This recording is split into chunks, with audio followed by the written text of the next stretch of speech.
अस्सलाम वालेकुम, मैं हूं आपका होस्ट मेज़बान नूर अमीन और आप इस वक्त देख रहे हो DNN। नाज़रीन, मैं इस वक्त मौजूद हूं कराची प्रेस के बिल्कुल सामने, जहां इस वक्त मसीह बरादरी के जानिब से एहतजाजी मुजाहिरा किया जा रहा है। फैसलाबाद में जड़ेवाला गांव में जो इस वक्त चर्चिस जलाए गए, जो कि किताबें मुक़द्दस जो है उससे जलाया गया, उसके खिलाफ इस वक्त मसीह बरादरी में काफ़ी इश्तियाल पाए जा रहे हैं। इस वक्त कराची प्रेस क्लब के सामने उनका जो एहतजाज है वो भी जारी है। इस वक्त मसीह बरादरी के जो रहनुमा वो भी मौजूद है, उनसे बात करते हमारे साथ रहिए। तलबा है कि मसीही जितनी भी वहाँ पे बस्तियाँ हैं उनको तहफ़्फ़ुज़ दिया जाए और ये रोकथाम की जाए कि दोबारा इस तरह का जो है वो नाम वाक़या पेश आए, क्योंकि वहाँ बेहुरमती की गई है, औरतों की भी बच्चों की भी घरों को जलाया गया है। मेरी खुद बहन वहाँ मौजूद है, उनके घर को जला दिया गया है।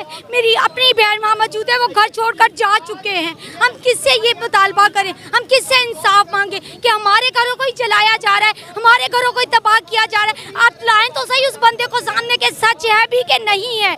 हमेशा इल्ज़ाम हम पर ही लगाए जाते हैं। कितनी बाइबलें जलाई गई, किसी ने कुछ कहा, किसी ने पूछा, किसी हुकूमत ने कुछ नहीं कहा, कोई नुमाइंदा नहीं आया कि बाइबल जला दी गई है, किसी ने आवाज़ उठाई। आप देखें इतना जुल्म हुआ, हम फिर भी खामोश रहे। हम अमन पसंद लोग हैं, हम अमन पसंद लोग हैं, क्योंकि हमारे घरों पर हमले होते हैं इस झूठ की बिना पर, जो कि कुछ नहीं किया जाता। हम अमन पसंद लोग हैं, हम इसी झंडे के नीचे रहने वाले। हमारे बाप दादा ने खून बहाया है इस मुल्क को पाने के लिए, तो हम क्यों इस मुल्क के बारे में या इसमें रहने वाले लोगों के बारे में ऐसे करेंगे?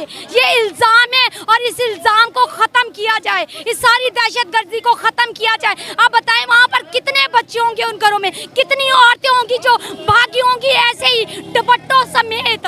किसी बच्चे ने कपड़े पहने हैं, किसी ने नहीं पहने गए। मैं अपनी बहन से मेरे राब्ता नहीं हो रहा है जो वहाँ मौजूद है, बिल्कुल भी राब्ता नहीं हुआ उनसे कि वो कहाँ गए हैं कहाँ नहीं गए।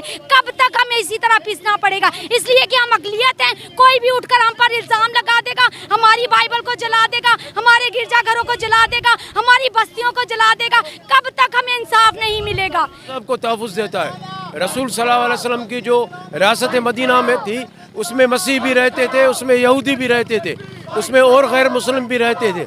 सबको इंसाफ मिलता था। मगर ये कैसा मुमलकत खुदादाद पाकिस्तान है जिसमें हम अक़लियत को इंसाफ नहीं दे सकते। हम उनके गिरजाघर जलाते हैं, हम उनकी बस्तियां जलाते हैं, हम उनके मजहबी किताबों को जलाते हैं। मैं समझता हूँ कि पाकिस्तान अपनी असास खो चुका है। अब पाकिस्तान को अपनी ये जो सारी दहशतगर्दी वाला माहौल है जो यहाँ पर तालिबान ने पैदा किया हुआ है, जो मजहबी मुल्लाओं ने पैदा हुआ है, उसको हमें बंद करना पड़ेगा और हमें इस मुल्क के मसीहों को जो है तहफ़्फ़ुज़ देना पड़ेगा। जी, फैसलाबाद में आज बहुत ही दर्दनाक वाक़या पेश आया है और वो एक वाक़या नहीं बल्कि एक सीरीज़ ऑफ वाक़यात बन गया है, क्योंकि पहले तो खबर आई थी कि वहाँ पे बहुत वायलेंस शुरू हो गई है, चर्चेस को जलाया जा रहा है, और अभी कुछ घंटों पहले की ये खबर है और अभी तक हुकूमत उस पर काबू नहीं पा सकी है। हमारी इत्तलात के मुताबिक 6 चर्चेस को अटैक किया जा चुका है और लोगों के घर, इंटायर जो सड़कें हैं, पूरी गलियों में लोगों के घर जो मौजूद हैं उन्हें जलाया जा रहा है। उसमें लूटमार की जा रही है मसीही बरादर के घरों में। उसमें उन्हें मजबूर किया जा रहा है कि वो घर छोड़ के भागें अपनी ज़िंदगी बचाने के लिए, और बाहर भी जलाओ घेराव है तो ज़िंदगी तो उनकी वहाँ भी महफूज नहीं है। समझती हूँ कि जो ये आज का जो वाक़या है ये एक शर्मनाक है। 14 अगस्त का तोहफ़ा हमने शायद अक़लियतों को दिया है, ये जो उन्हें नामंजूर है कि उनके हमने चर्चेज़, उनकी इबादत गाहों को जला दिया है। जब ब्लेसफेमी की FIR काटनी ही थी तो ये कानून सबके लिए बराबर होना चाहिए। अगर किसी एक शख्स ने बेहुरमती की थी तो उसके बजाय 3 चर्चेज़ जिन्होंने चलाएं तो उनके ख़िलाफ़ भी तो FIR कटनी चाहिए ना। मुतालबा यही करना चाहते हैं कि हमारी मसीही बरादरी जितनी भी वहाँ पे मौजूद हैं, खुदारा उन सबको बचाएं।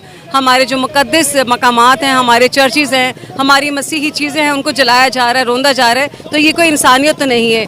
देखिए, हम सब पाकिस्तानी हैं और हम सबको बराबर हक़ है जीने का, तो फिर हम मसीहों के साथ हमेशा ऐसा क्यों होता है कि हमारे मसीहों की ज़िंदा जलाया जाता है, उनके घर जलाए जाते हैं, उनके मसीही मकामात को जलाया जाता है। तो मेरी पंजाब हुकूमत से यही गुजारिश है, वहाँ के जितने भी बड़े ओहदेदार उन सबसे गुजारिश है कि खुदारा हमारे लोगों को बचाएं। इस वक्त यहाँ जो मसीह रहनुमा मौजूद थे उनसे हमने आपकी बात कराई है। इस वक्त फैसलाबाद जड़ीवाला गांव में जो वाक़या वो उसको काफ़ी शदीद मज़म्मत किया गया और पंजाब हुकूमत से मुतालबा किया कि इस वाक़े के जो मुलज़िमान हैं उसके खिलाफ फौरी कार्रवाई की जाए और उससे कैफर किरदार तक पहुँचाया जाए।